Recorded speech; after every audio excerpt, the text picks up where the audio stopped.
of Cripple Creek. We're actually taking over for Fort Collins Ghost Tours. Lori Juzak, she wanted to be with us tonight, but she couldn't come, so we're, what's it called, pinch hitting for her?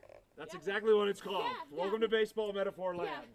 I do haunted history tours. My name is Stephanie Waters, and I do them in Manitou Springs and Old Colorado City, so if you ever want to come on board, we'd certainly love to have you. We also do cemetery crawls. This is my friend Bob. He helps me out. My nephew Wesley helps me out. And if you're in Colorado Springs, we do cemetery ghost hunts and things like that. I'd also like to introduce a special guest. This is Dean, and he came and he does the dark side tours in Aspen. And I actually had the privilege of going on his tour, and it was fantastic. He's a showman, you can tell. He has a theater degree, and it was really fun. If you happen to be in Aspen, definitely look up his tour. It's called the Dark Side Tour. And it was really, really fun. And in fact, I'm going to interview him. He's in my last book, Forgotten Tales of Colorado. I gave him a mention in it. And I'm going to interview him for the next book because he has a really cool story about the courthouse that I'm not going to tell you. You'll have to buy the book. Or go up to Aspen and go on Dean's tour. You know, so cool. So, okay, and then did we have more people joining? Do you want to go get the money? Sure.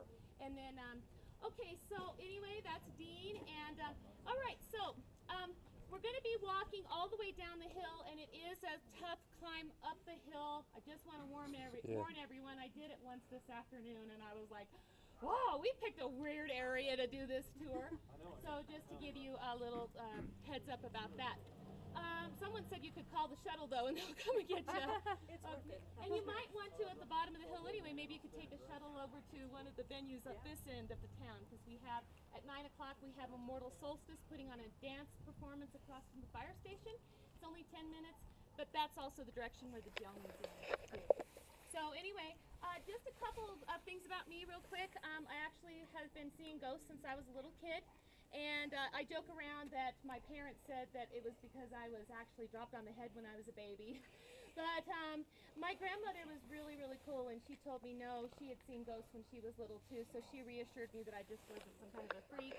And so then I ended up buying a haunted bed and breakfast in Manitou Springs, and I started doing haunted history tours at the around 2002. And then in 2009, I was diagnosed with thyroid cancer.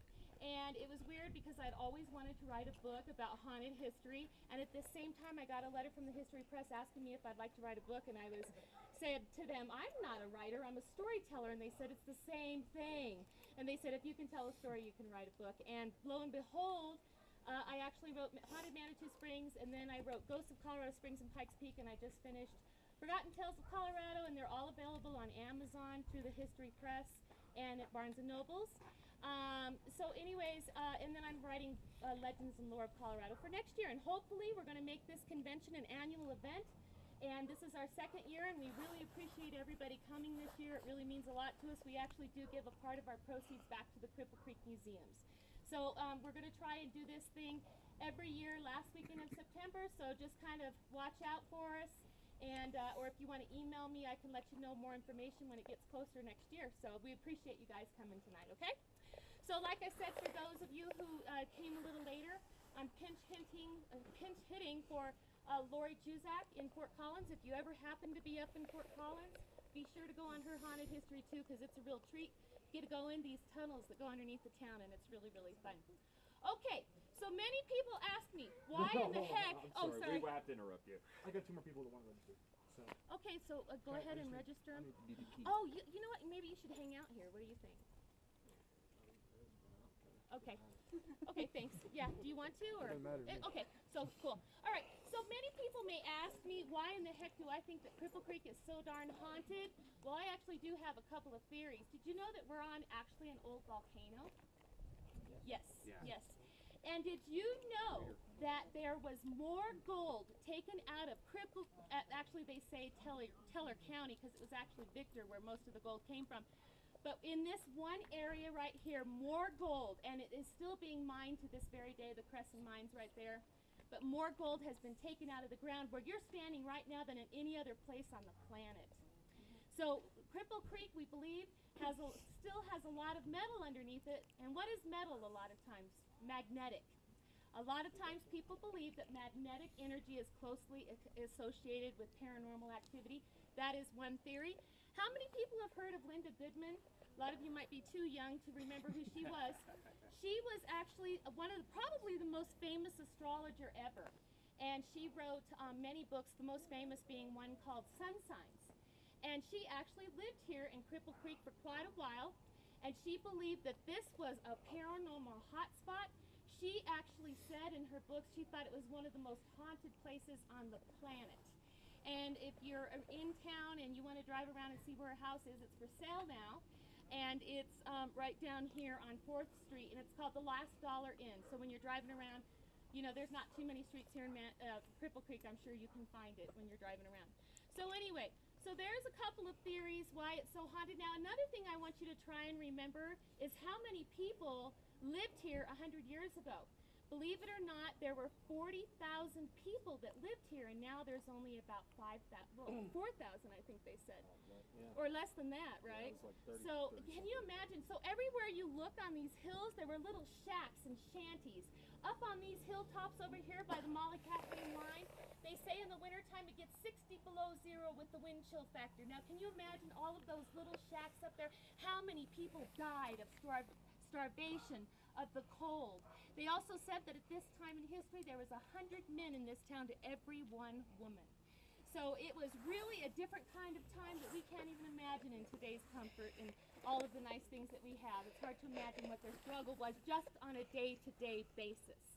So anyway, and maybe Bob might talk a little bit about the mining and stuff at the bottom of the hill. So anyway, we're going to start here with the Hotel St. Nicholas. Now, the Hotel St. Nicholas was the second hotel in town. The first one being the Hospitality House, which was for the Teller County Hospital. This was actually the hospital, the Catholic hospital, and it was run by the Sisters of Mercy, I believe. But anyway, you can imagine how many people died of tuberculosis right here where you're standing. They said that tuberculosis was such a horrible, horrible epidemic that if you were diagnosed with the disease, it was a death sentence pretty much. And so many people died where we're standing right now. There were so many people with tuberculosis that they actually had tents that were sprung up all over the place where people with tuberculosis really had a hard time. So many people died of that. Many people died in mining accidents. Many people froze to death, died in childbirth, died of smallpox, died of all kinds of horrible, horrible disease. They said at that time, 100 years ago, the average lifespan in Cripple Creek was 26 years old. So times have changed since then.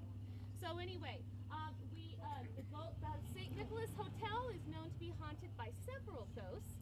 I spoke with the owner this afternoon, and she said she's owned the hotel for 18 years. And the most graphic apparition that she saw was in the office, and she said she turned around one day and she just saw a man standing there next to her, and he was wearing an old gray suit that must have been 100 years old, and he was transparent, and she could see right through him.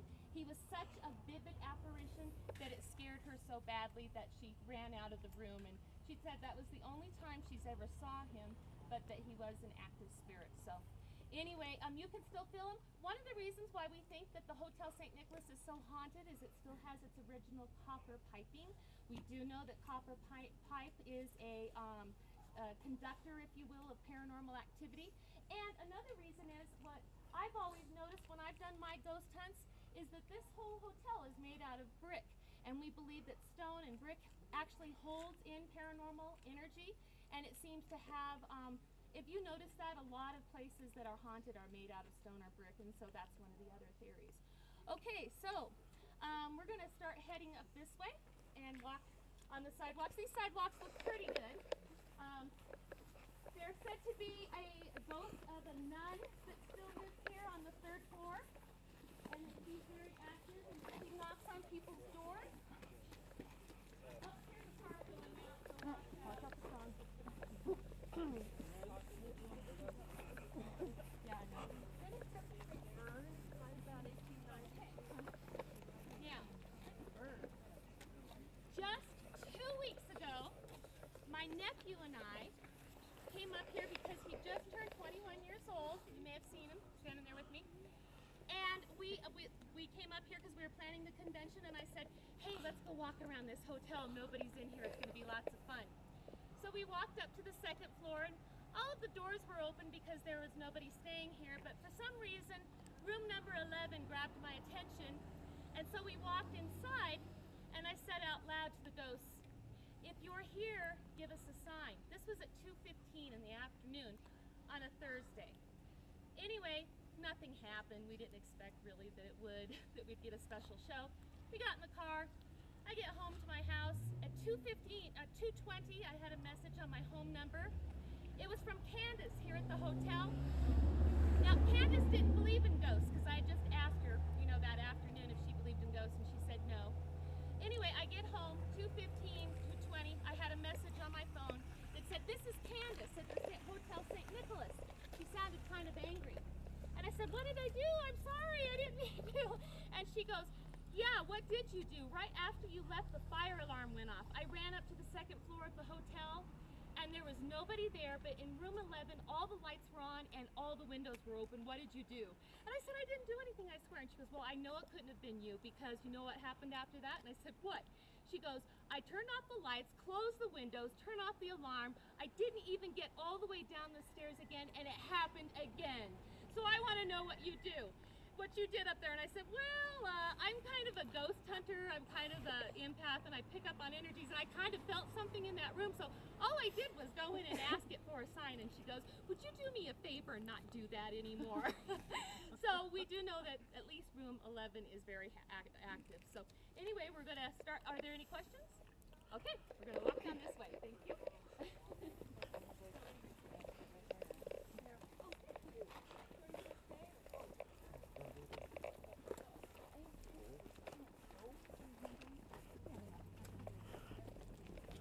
You gotta walk back up. So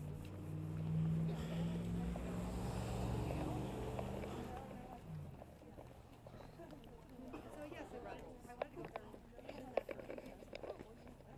Then we at least get to do this, and then we get to maybe have different experiences. That's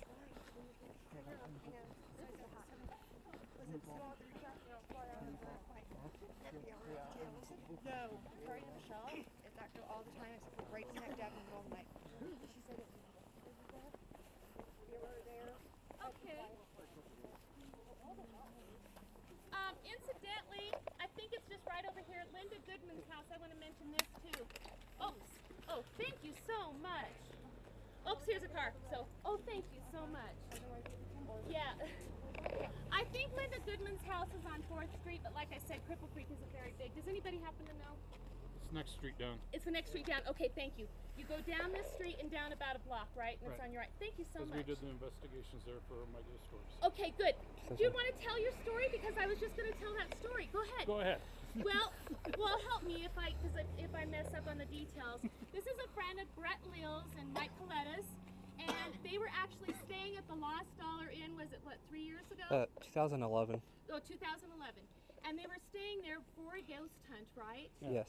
And then did the staff of My Ghost Story happen to be there, or how did that happen? You guys We had to go back to reenact after that, but right. we were catching everything on video, film, cameras, And so you guys got a bunch of orbs and everything. Yeah. The strangest part about Linda Goodman's house is that she was a diabetic, and she wasn't really taking care of her health, from what I understand. And a lot of people thought that maybe she was starting to go insane a little bit before her death, and it's unfortunate. So we don't know if she was just going insane or she just knew something that we don't know, but apparently in her house she believed that there was a vortex to the underworld, right? Right. And there's a door in the basement. Do you want to tell them? Because I wasn't there and I never saw it, but there's a door in the basement that says something like, do not enter. What a head on it. Yeah. Do you have it? Sadly enough, I don't have it. Since you're in town, you've got to drive by this house, especially knowing this. Is it on YouTube too? I found it online. Yeah, and so just remember the name Linda Goodman, and it was on that show, My Ghost Story, and I think you can go to YouTube and look it up. Yeah, I mean, I tried, not really any luck on YouTube, but I know if you buy videos off of Amazon, it's season 4, episode 3, and it's titled Linda's Lights. Yes. Oh, because she believed that she had lights. Now, did you guys see with your eyes the lights flying through the room? Not with the, Not really with. mostly with the infrared Yeah. cameras. Okay. And was it just down in the basement area? No, All. it was everywhere. Yeah. Wow. But it was a brothel at one time too. Oh, it was. Yes. Yeah. Do they think that Linda haunts the house, or do they just? Well, it was a brothel, and who knows? This is an old town, and 'Cause- like I said, death was pretty common, and tragedy. Not just death. I mean, people die, you know, but in any town you live in. But we're talking about people who die under tragic Yeah. circumstances and situations, and that's when we believe a lot of times that we get hauntings, is when it's actual real tragedy. Or murder oftentimes is a reason why we have hauntings. And as you know, a lot of you may know, if you've taken some of these ghost hunting classes today, or if you're a ghost hunter, that there are different kinds of spirits. There's residual spirits, and that's usually a ghost that's reenacting a crime or an event or a tragedy just moments before he died. And we also have what's called a crisis apparition ghost. And those ghosts are most often seen right when someone dies. Have you ever heard stories about somebody being killed in a car accident, and then you think you saw that person right when they were killed in the car accident? So those are called crisis apparition ghosts. Then we have shadow people, and there's all different kinds of ghosts. So I don't know who is supposed to be haunting the Last Dollar Inn, but it's had a reputation for being haunted even before I think that Linda Goodman owned it. Yeah. So anyway, yeah, if you happen to find it on there, go ahead and just share it with everyone. And I Okay. have something Oh, else. yeah, sure. And one more thing, though, we did find out that that house was around when the Cripple Creek burned down, and that was one of the houses. And then it was reconstructed, and they actually found a child's doll underneath some ash in the basement. Oh, that's awful. Oh, that's terrible. Yeah, and up in Leadville, there's an area in the back called Stillborn Alley where because the prostitutes were in the cribs in the front, and there was a lot of abortions and stuff, and that they said that area in Leadville was really extremely haunted. Yeah. So, yeah, it's pretty creepy. By the way, the hotel, they say that this hotel is so haunted all day long. I don't know if other people have noticed it, but I keep getting shocked. Has anybody else noticed that? Your hair, a lot of static electricity, and I've noticed that a lot of times in haunted places. Have you guys noticed that too? Yeah. We were getting so many shocks in there. Look, there's ghosts right